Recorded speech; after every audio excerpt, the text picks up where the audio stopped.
നമസ്കാരം. ഏറ്റവും പുതിയ വീഡിയോയിലേക്ക് ഏവർക്കും സ്വാഗതം. ശർക്കര ക്ഷേത്രത്തിലെ 4ാം ഉത്സവത്തിൻ്റെ വീഡിയോ ആണിത്. ഇന്ന് 5ാം ഉത്സവമാണ്.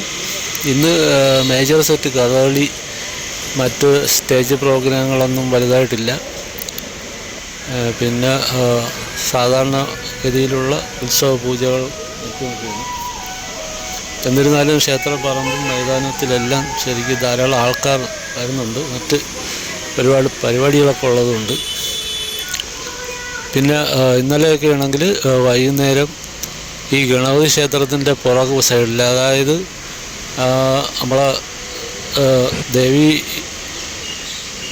ശ്രീകോവിലിൻ്റെ ഇപ്പുറത്ത് വശത്തായിട്ട് ആന നിൽക്കുന്ന ഒരു ഭാഗത്ത് പായസം കൊടുത്തിട്ടുണ്ടായിരുന്നു.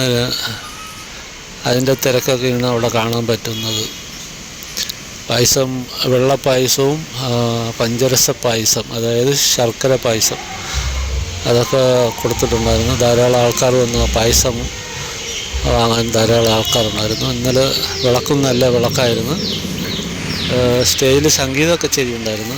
സംഗീത കച്ചേരി വൈകുന്നേരം ഉണ്ടായിരുന്നു. അത് കഴിഞ്ഞിട്ട് ഗാനമേള ഉണ്ടായിരുന്നു.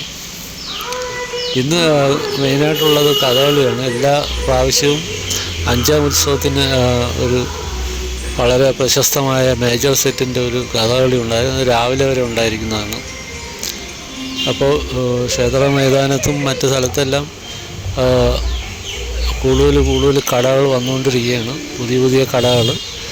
ഇപ്പോൾ ഇന്ന് തന്നെ ഈ കാർഷിക വിള ഉള്ള വിത്തുകൾ വന്നിട്ടുണ്ട്. വാഴ, അതുപോലെ തന്നെ ചേമ്പ്, നനകിഴങ്ങ്, കാച്ചിൽ, ചെറുവള്ളിക്കിഴങ്ങ്, അതേപോലെ തന്നെ ഉണക്ക മരിച്ചീനി, വാട്ടിയ കപ്പ, അതുപോലെയുള്ള പല കാര്യങ്ങളും ആ കടയിൽ വന്നിട്ടുണ്ട്. പിന്നെ നഴ്സറി, മാങ്ങ പിടിച്ച് നിൽക്കുന്ന മാവ് മരവും അതുപോലെയുള്ള വലിയ നഴ്സറികൾ വന്നിട്ടുണ്ട്. മറ്റ് ചിപ്സിൻ്റെ കടകൾ വന്നിട്ടുണ്ട്. ഇപ്പോൾ ധാരാളം കടകൾ വന്നിട്ടുണ്ട്. മറ്റ് കടകൾ നിലവിൽ വരുന്നതിന് മുമ്പ് തന്നെ ഇവിടെ സ്ഥലം ആൾക്കാർ എടുത്തിട്ടിട്ടുണ്ട്. അതിലൊക്കെ ഇനിയായിരിക്കും കടകൾ വരുന്നത്. ഇനിയിപ്പോൾ 1ാം ഉത്സവം തൊട്ട് ഏകദേശം 65 ദിവസം ഇവിടെ കട തീർച്ചയായിട്ടും ഉണ്ടാകും. അപ്പോൾ ഈ കടകൾ അവസാന ദിവസം വരെ ഫുള്ളായിട്ട് നിൽക്കുമെന്നാണ് കരുതുന്നത്. അപ്പോൾ പിന്നെ ഇന്നലെ തൂക്ക നേർച്ചയുടെ നമ്പർ ഞെറുക്കെടുപ്പും അതിൻ്റെ ഓരോരുത്തരെ ഓർഡർ അനുസരിച്ച് സ്ഥിരപ്പെടുത്തി തൂക്കത്തിന് ഉള്ള ചടങ്ങുകളായിരുന്നു ഇന്നലെ. അപ്പോൾ അതിൻ്റെ ഒരു തിരക്ക് ഇന്നലെ ദേവസ്വം ബോർഡിൻ്റെ ഓഫീസിലും മുന്നിലും ക്ഷേത്രത്തിലും ഉണ്ടായിരുന്നു. ഇപ്പോൾ ക്ഷേത്ര മൈതാനത്തും അതേപോലെ തന്നെ ക്ഷേത്ര അങ്കണത്തിൽ എല്ലാ സ്ഥലത്തും തൂക്കവൃതക്കാർ വെള്ള വസ്ത്രം ധരിച്ചുള്ള മേൽമുണ്ടും ഒക്കെ ധരിച്ചിട്ടുള്ള തൂക്കവൃതക്കാരെ പരിസരത്തൊക്കെ കാണാൻ പറ്റും.